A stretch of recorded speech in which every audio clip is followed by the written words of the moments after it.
Most people see a wall outlet one way. It's where electricity comes from. You plug your phone into it, your laptop, your television. Even a portable power station goes into the wall for one reason: to recharge. Now imagine plugging a battery into that exact same outlet. Not so it can take electricity from your home, but so it can send electricity back into your home's wiring instead. It sounds backwards, almost impossible. Yet several companies are already building products designed to do exactly that. Some countries have started approving the idea. Others are still debating whether it should be allowed at all. Because if this technology succeeds, it could completely change how millions of homes buy, store, and use electricity. At first glance, none of these products look particularly revolutionary. They're all batteries. But look a little closer and you'll notice something interesting. They're not trying to solve the same problem. Each company has a completely different vision of what the future home should look like. And that's what makes this story so fascinating. Let's start with perhaps the most ambitious newcomer, Pila Energy. California-based Pila Energy isn't trying to build the biggest home battery on the market. It's trying to build one of the easiest. Its plug-in battery is aimed at renters, apartment owners, and homeowners who don't want to spend thousands of dollars rewiring their homes. Instead of installing a permanent battery system connected directly to the electrical panel, Pila imagines something much simpler. Charge the battery when electricity is cheap, or when your solar panels are producing excess power. Then plug it into a normal household outlet, so it begins supplying part of your home's electricity during the evening. Think of it less like installing industrial equipment, and more like buying another household appliance. That's a radically different philosophy, but it also raises an obvious question. Can something that simple really be safe? That's exactly the debate regulators are now having. Pila isn't the only company betting on this future. In Europe, Zendure looked at the problem from a completely different angle. Instead of suburban homes, it focused on apartments. Across Germany, millions of people can install rooftop solar because they don't own the roof, but many do have balconies. That led to the rapid growth of what's now known as balcony power plants, small plug-in solar systems that generate electricity for individual apartments. The challenge is that solar panels produce most of their energy in the middle of the day, when many people aren't home. Zendure's SolarFlow system was designed to solve exactly that problem. Rather than immediately exporting excess electricity, it stores it inside a compact battery, allowing homeowners to use that energy after sunset instead. It's a surprisingly elegant solution. And because Germany already has rules allowing many plug-in balcony solar systems, Zendure has been able to build an entire ecosystem around them. Then there's EcoFlow. If Pila wants to simplify home batteries, and Zendure wants to maximize apartment solar, EcoFlow is chasing something much bigger. The company no longer thinks of its products as backup batteries. It thinks of them as part of an entire home energy network. Systems like the Power Ocean and Delta Pro Ultra are designed to integrate rooftop solar, smart energy management, and whole home backup into a single ecosystem. Some configurations can even prepare homes for future participation in what's known as a virtual power plant, where thousands of homes coordinate their batteries to support the wider electricity grid during periods of high demand. That's a remarkable shift in thinking.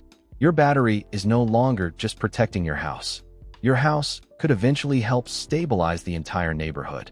Other manufacturers are following similar paths. Anker SOLIX has invested heavily in modular battery systems that homeowners can expand over time instead of replacing entirely. Bluetti continues pushing portable systems closer toward permanent residential backup.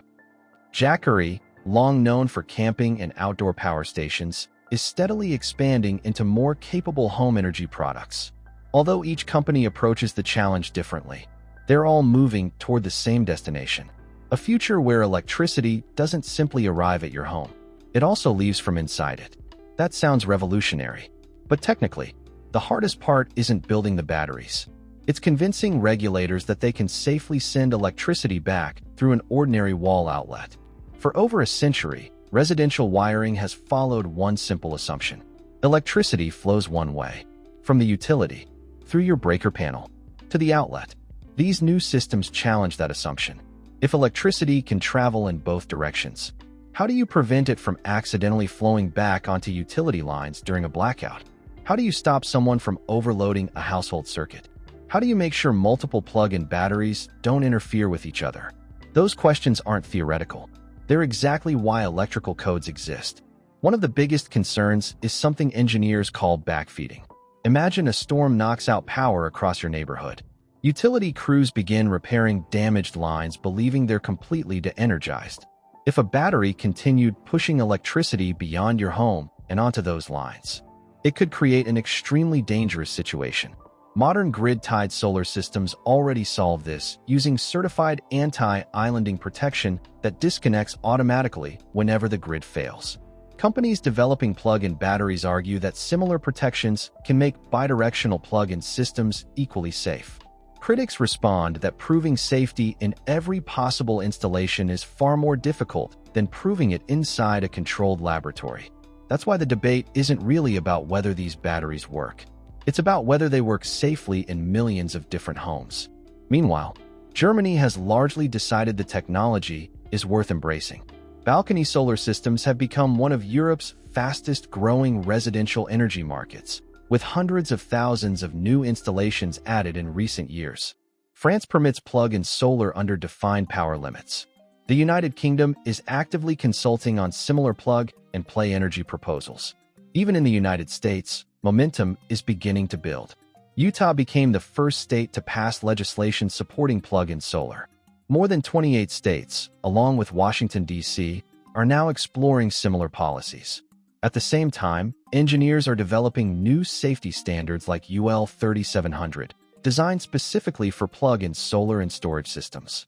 In other words, the technology is advancing faster than the regulations. If these products eventually become mainstream, they could fundamentally change what a house actually is. Today, most homes are simply consumers of electricity. Tomorrow, they could become tiny power plants, charging themselves when renewable electricity is abundant, supplying themselves during expensive evening hours, and perhaps one day, helping stabilize the grid itself. That's an extraordinary vision.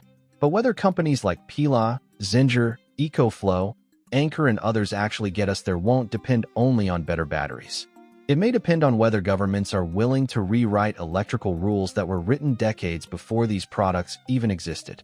So here's the question. If engineers can prove these systems are safe, would you trust a battery plugged into an ordinary wall outlet to power your home? Or is this one innovation where the rulebook deserves to stay exactly as it is?